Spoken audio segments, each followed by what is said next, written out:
The Black Cat by Edgar Allan Poe. For the most wild yet most homely narrative which I am about to pen, I neither expect nor solicit belief. Mad indeed would I be to expect it, in a case where my very senses reject their own evidence. Yet mad am I not, and very surely do I not dream. But tomorrow I die, and today I would unburthen my soul. My immediate purpose is to place before the world, plainly, succinctly, and without comment, a series of mere household events. In their consequences, these events have terrified, have tortured, have destroyed me. Yet I will not attempt to expound them. To me, they have presented little but horror. To many they will seem less terrible than Baroque. Hereafter, perhaps, some intellect may be found which will reduce my phantasm to the commonplace. Some intellect more calm, more logical, and far less excitable than my own, which will perceive, in the circumstances I detail with awe, nothing more than an ordinary succession of very natural causes and effects. From my infancy I was noted for the docility and humanity of my disposition. My tenderness of heart was even so conspicuous as to make me the jest of my companions. I was especially fond of animals, and was most indulged by my parents with a great variety of pets. With these I spent most of my time, and never was so happy as when feeding and caressing them. The peculiarity of character grew with my growth, and in my manhood I derived from it one principal source of pleasure. To those who have cherished an affection for a faithful and sagacious dog, I need hardly to be at the trouble of explaining the nature or the intensity of the gratification thus derivable.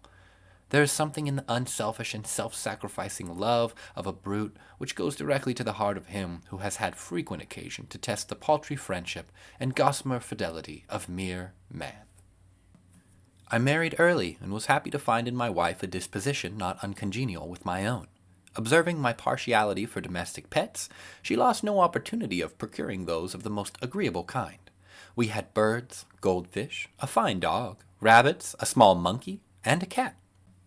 This latter was a remarkably large and beautiful animal, entirely black and sagacious to an astonishing degree. In speaking of his intelligence, my wife, who at heart was not a little tinctured with superstition, made frequent allusion to the ancient popular notion, which regarded all black cats as witches in disguise. Not that she was ever serious upon this point, and I mention the matter at all for no better reason than that it happens, just now, to be remembered. Pluto, this was the cat's name, was my favorite pet and playmate. I alone fed him, and he attended to me wherever I went about the house. It was even with difficulty that I could prevent him from following me through the streets. Our friendship lasted in this manner for several years, during which my general temperament and character, through the instrumentality of the fiend intemperance, had, I blush to confess it, experienced a radical alteration for the worse. I grew day by day more moody, more irritable, more regardless of the feelings of others. I suffered myself to use intemperate language to my wife. At length I even offered her personal violence. My pets, of course, were made to feel the change in my disposition. I not only neglected but ill-used them. For Pluto, however, I still retained sufficient regard to restrain me from maltreating him, as I made no scruple of maltreating the rabbits, the monkey, or even the dog, when by accident, or through affection, they came in my way. But my disease grew upon me. For what disease is like alcohol? And at length even Pluto, who was now becoming old and consequently somewhat peevish, even Pluto began to experience the effects of my ill temper. One night, returning home, much intoxicated from one of my haunts about town, I fancied that the cat avoided my presence. I seized him, when, in his fright at my violence, he inflicted a slight wound upon my hand with his teeth. The fury of a demon instantly possessed me. I knew myself no longer. My original soul seemed at once to take its flight from my body, and a more than fiendish malevolence, gin-nurtured, thrilled every fibre of my frame. I took from my waistcoat pocket a penknife, opened it, grasped the poor beast by the throat, and deliberately cut one of its eyes from the socket. I blush, I burn, I shudder while I pen the damnable atrocity. When reason returned with the morning, when I had slept off the fumes of the night's debauch, I experienced a sentiment half of horror, half of remorse, for the crime of which I had been guilty. But it was, at best, a feeble and equivocal feeling, and the soul remained untouched. I again plunged into excess, and soon drowned in wine all memory of the deed. In the meantime, the cat slowly recovered. The socket of the lost eye presented, it is true, a frightful appearance, but he no longer appeared to suffer any pain. He went about the house as usual, but, as might be expected, fled in extreme terror at my approach. I had so much of my old heart left, as to be first grieved by this evident dislike on the part of the creature which had once so loved me. But this feeling soon gave place to irritation, and then came, as if to my final and irrevocable overthrow, the spirit of perverseness. Of this spirit philosophy takes no account, yet I am not more sure that my soul lives than I am that perverseness is one of the primitive impulses of the human heart, one of the indivisible primary faculties or sentiments which gave direction to the character of man. Who has not 100 times found himself committing a viable or silly action for no other reason than because he knows he should not? Have we not a perpetual inclination, in the teeth of our best judgment, to violate that which is law, merely because we understand it to be such? The spirit of perverseness, I say, came to my final overthrow. It was this unfathomable longing of the soul to vex itself, to offer violence to its own nature, to do wrong for the wrong's sake only, that urged me to continue, and finally to consummate the injury I had inflicted upon the unoffending brute. One morning, in cold blood, I slipped a noose about its neck and hung it to the limb of a tree. Hung it with the tears streaming from my eyes and with the bitterest remorse at my heart. Hung it because I knew that it had loved me, and because I felt it had given me no reason of offense. Hung it because I knew that in doing so I was committing a deadly sin that would so jeopardize my immortal soul as to place it, if such a thing were possible, even beyond the reach of the infinite mercy of the most merciful and most terrible God. On the night of the day on which this cruel deed was done, I was aroused from my sleep by the cry of fire. The curtains of my bed were in flames. The whole house was blazing. It was with great difficulty that my wife, a servant, and myself made our escape from the conflagration. The destruction was complete. My entire worldly wealth was swallowed up, and I resigned myself thenceforward to despair. I am above the weakness of seeking to establish a sequence of cause and effect between the disaster and the atrocity, but I am detailing a chain of facts, and wish not to leave even a possible link imperfect.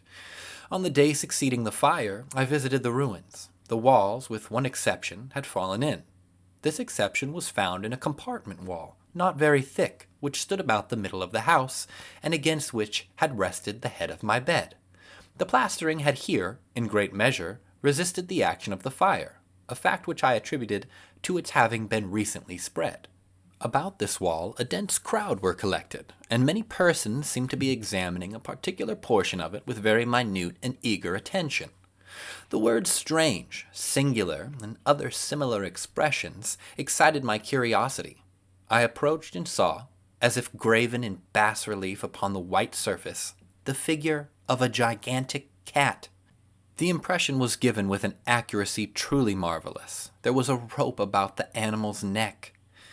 When I first beheld this apparition, for I could scarcely regard it as less, my wonder and my terror were extreme. But at length reflection came to my aid. The cat, I remembered, had been hung in a garden adjacent to the house.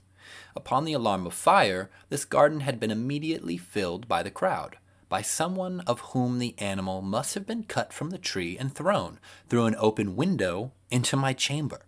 This had probably been done with the view of arousing me from sleep.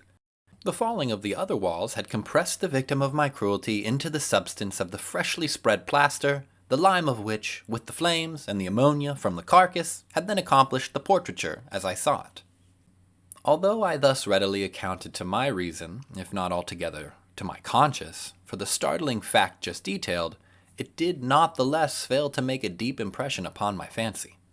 For months I could not rid myself of the phantasm of the cat, and during this period there came back into my spirit a half-sentiment that seemed, but was not, remorse. I went so far as to regret the loss of the animal, and to look about me, among the vile haunts which I now habitually frequented, for another pet of the same species, and of somewhat similar appearance, with which to supply its place.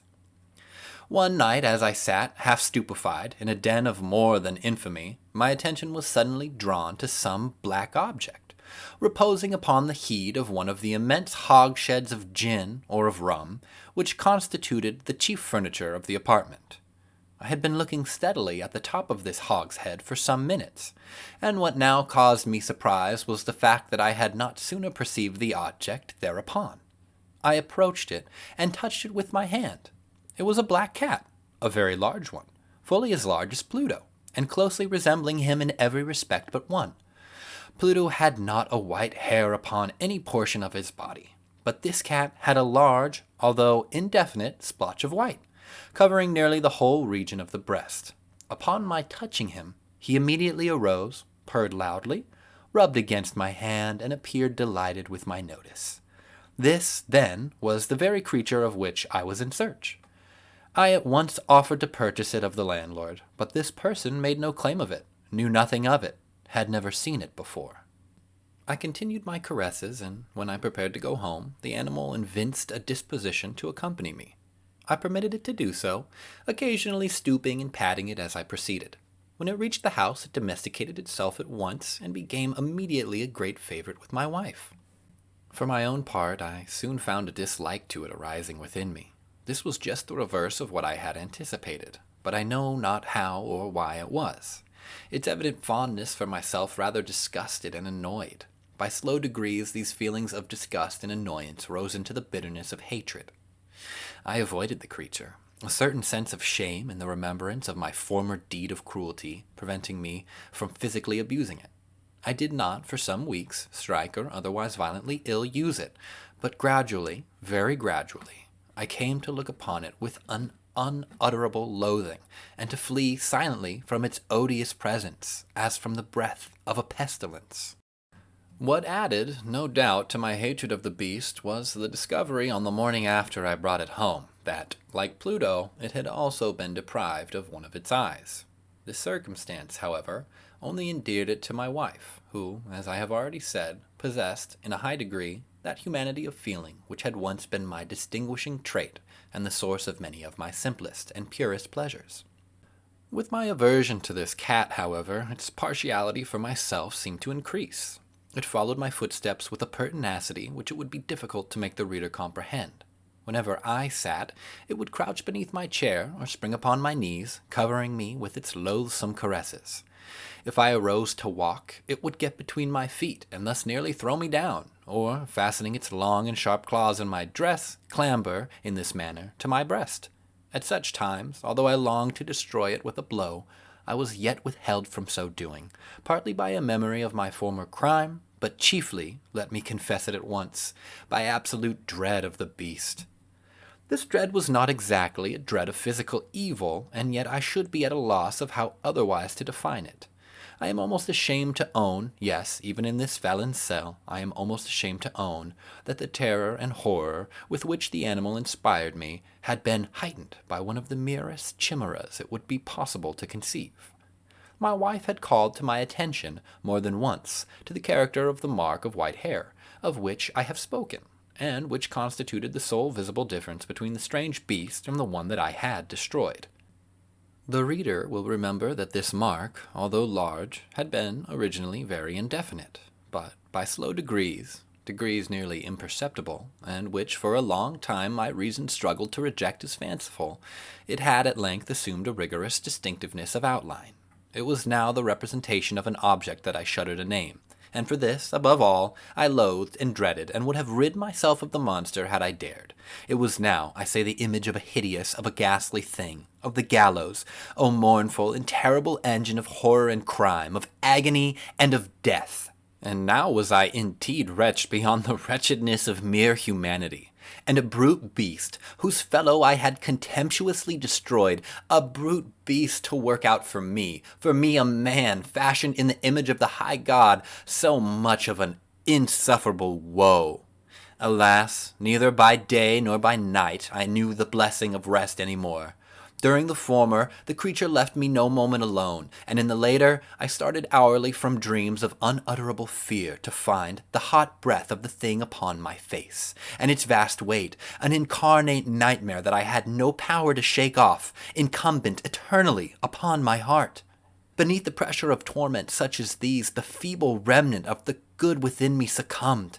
Evil thoughts became my sole intimates, the darkest and most evil of thoughts. The moodiness of my usual temper increased to the hatred of all things and of all mankind, while the sudden, frequent, and ungovernable outbursts of a fury to which I now blindly abandoned myself, my uncomplaining wife, alas, was the most usual and the most patient of sufferers.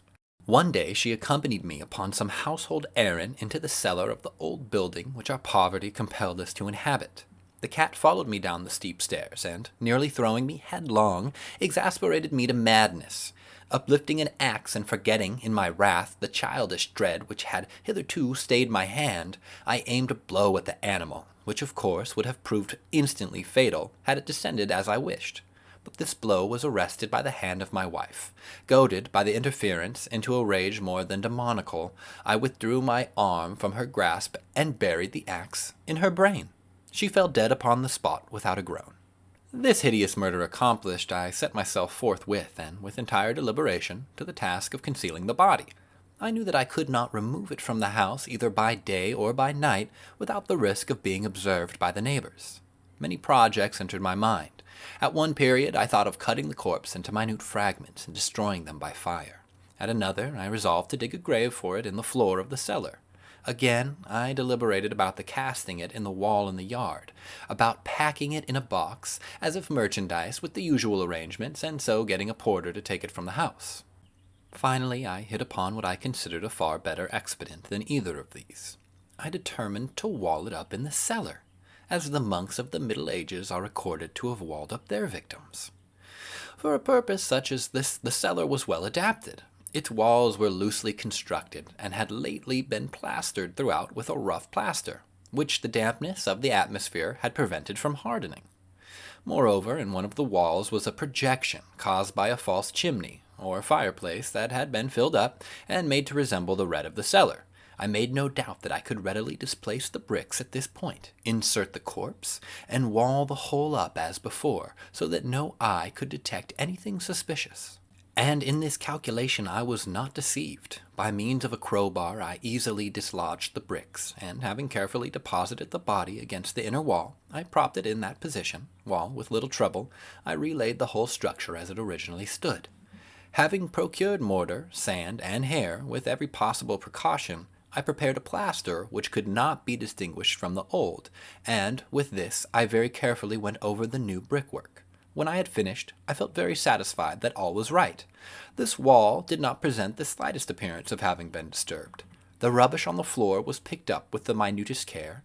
I looked around triumphantly, and said to myself, "Here at least, then, my labor has not been in vain." My next step was to look for the beast which had been the cause of so much wretchedness, for I had, at length, firmly resolved to put it to death. Had I been able to meet with it at the moment, there could have been no doubt of its fate, but it appeared that the crafty animal had been alarmed at the violence of my previous anger, and forbore to present itself in my present mood. It is impossible to describe or to imagine the deep, the blissful sense of relief which the absence of the detested creature occasioned in my bosom. It did not make its appearance during the night, and thus for one night at least, since its introduction into the house, I soundly and tranquilly slept. I slept even with the burden of murder upon my soul.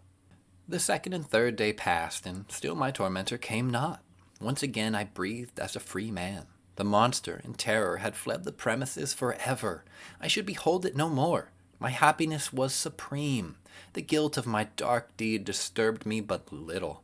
Some few inquiries had been made, but these had been readily answered. Even a search had been made, but, of course, nothing was to be discovered. I looked upon my future felicity as secured.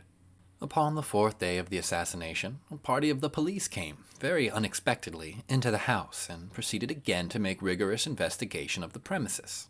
Secure, however, in the inscrutability of my place of concealment, I felt no embarrassment whatever. The officers bade me accompany them in their search. They left no nook or corner unexplored. At length, for the third or fourth time, they descended into the cellar. I quivered not in a muscle. My heart beat calmly as that of one who slumbers in innocence.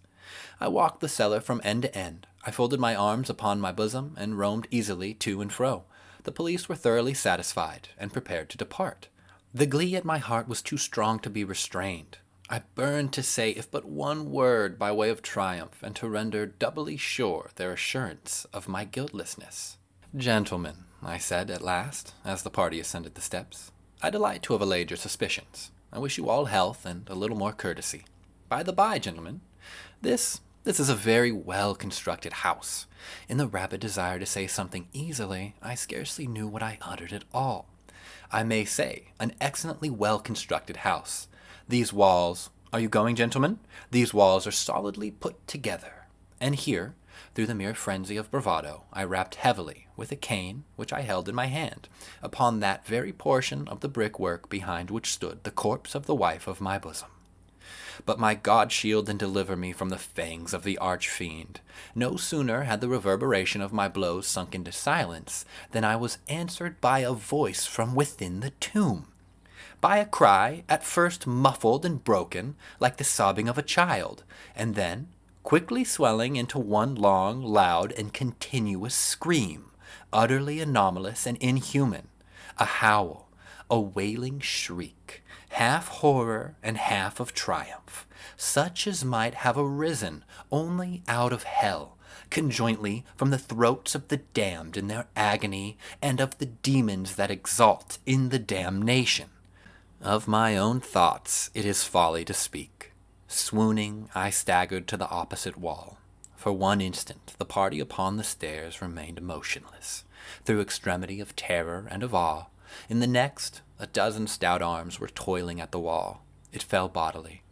The corpse, already greatly decayed and clotted with gore, stood erect before the eyes of the spectators. Upon its head, with red extended mouth and solitary eye of fire, sat the hideous beast whose craft had seduced me into murder, and whose informing voice had consigned me to the hangman. I had walled the monster up within the tomb.